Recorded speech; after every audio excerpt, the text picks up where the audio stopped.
guys, welcome back to another episode of Critical Condition. We have a very different show this week for you because by the time you see the second episode, we'll be overseas. So what we're doing, we're just categorizing the most anticipated games of October that we think are going to be a good fit for our viewers and us. We're definitely going to be dying to play them when we're overseas, but obviously we're not going to take any sort of consoles with us except the Switch. So, and not to mention, we'll probably be too wasted to do anything other than sleep off the alcohol. Maybe. I don't know. I have to visit family, so I can't get too sloshed. But other than that, guys, hope you enjoy the show. This is a generic intro, so all the topics will have this intro. So stick around.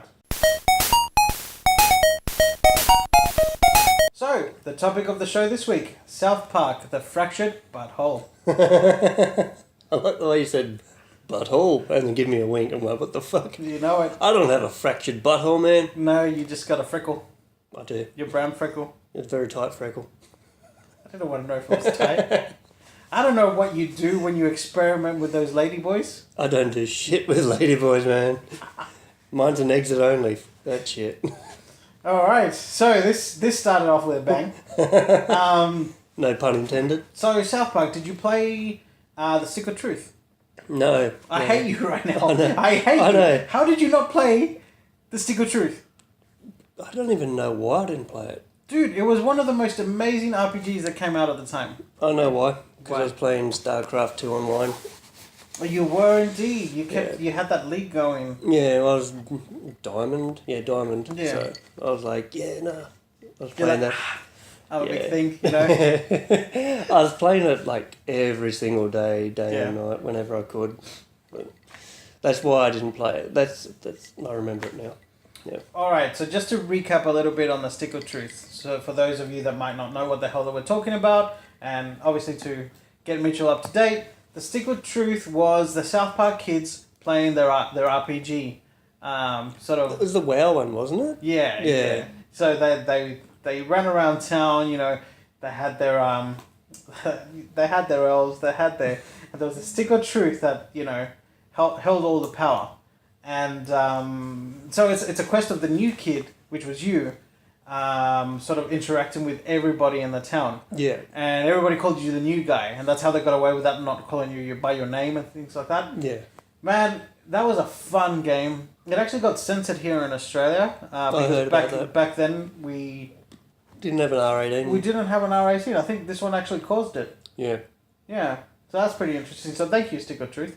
Because before that, we tried to get Mortal Kombat. Mortal over Kombat, here, that's and right. It we was couldn't. around that same time. Yeah, and we had to. So it was between Mortal Kombat, which did you know a little bit of gaming, or well, American gaming history. That thanks to Mortal Kombat, they actually have a rating systems for video games in America now.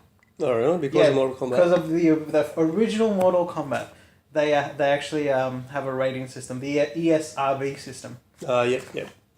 That was all because of Mortal Kombat and its fatalities. I was going to say, I'm not surprised because there's fatalities, bestialities, and what else was there? Well, Mortal Kombat 1, there was only fatalities, but there was babalities, there was friendships, Fatalities, yeah. brutalities. Brutalities, yeah. That's what I was trying to remember. What did I say? Bestialities. That doesn't sound good. I was like... Like you turn into some beast and just rip some his head off. I think cool. that game is called Killer Instinct on the Nintendo 64. Oh, really? Yeah, and now it's on Xbox One as an exclusive to them. They have like a season system where they release characters every season. You can pay for them, or I think they give you a free character every week or every month or something like that. Okay, so it's kind of like Dota and League of Legends. Kind of like that, yeah. So similar model, but in the fighting. And Killer Instincts is an amazing game. Like stellar. It was developed by Rare, I believe, at the time. Correct me if I'm wrong. I might be wrong. I never owned a Nintendo 64. But I did play a lot of it at my cousin's house. And funny enough, at Macquarie Centre, Yeah. you know the Target? They used to have a mobile truck that used to drive in there, at the front of that Target entrance. And they had like a Nintendo 64 stall every second weekend or every third weekend. I used to always play Killer Instinct when I was like 10. It was funny. Should have not been playing that game. That's alright. Um, I turned out alright. Also, I forgot to mention for the last week's show that I'm lost my thought now after seeing you go. I was like, oh, Jesus, man. I thought you hadn't seen it. I'm like, alright, that's going to be a secret between you and me. And that's why I was like, yeah, where the hell am I up to? Like, I've completely lost it. Alright, so we're going back into South Park. So they went around, it was a quest, there was I think there was Barbara Streisand, there was definitely Al Gore in it. It was so hilarious, man. The game actually captured the essence of the TV show. Now, arguably, there are people out there that hate the South Park humor. I would imagine most Australians love South Park because that's the type of Australian humor is very much based on sarcasm, Yeah. and South Park is nothing but sarcasm and innuendo and just not being politically correct. In your what? Innuendo. Yeah. So they just captured the essence of the show. It was a collaboration with is it Matt Parker? Yeah, Matt Parker wrote And it. Trey something. Not Trey Sellers, Trey... Or is it Trey Parker and it something? might be Trey Parker. I think it's Trey can't Parker. remember. Yeah. And the other guy that I totally forgot his name. Yeah. I'm so sorry. Picture over here.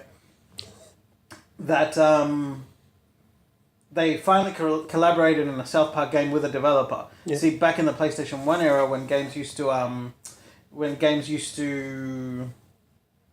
get released and licenses used to get bought, they didn't really care, and Yeah. this is the first time that they did. That's Yeah. why it took forever to Get them on board, yeah. not to get them on board, but to release, because they Yeah. were constantly updating the jokes, because South Park is a very topical show, and Yeah. it gets produced like days before it releases. Yeah, because it's a very political show Yeah. as well, and which I like. It's a satirical show. Yeah. Which is really So good. going on to this one, they are superheroes now, and they go through the whole thing of like this is this saga, that saga. There's a little trailer that happens. I don't know if you watched it. Yeah, I've Of watched Carmen in the Oh, I haven't seen it. Carmen in the sort of like the bunker room, sort of explaining to everybody who's gonna have a movie.